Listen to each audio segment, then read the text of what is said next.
Hi! In front of me is VIVO Y76 5G, and today I would like to show you how you can turn on or off location of this Vivo.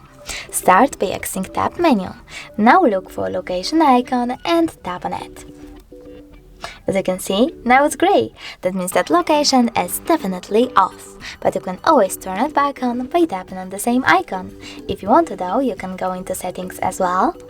Scroll down, choose location over here and manage it by tapping on the switcher at the top. Thanks so much for watching. If you enjoyed this video, leave a like, comment and definitely subscribe. Bye!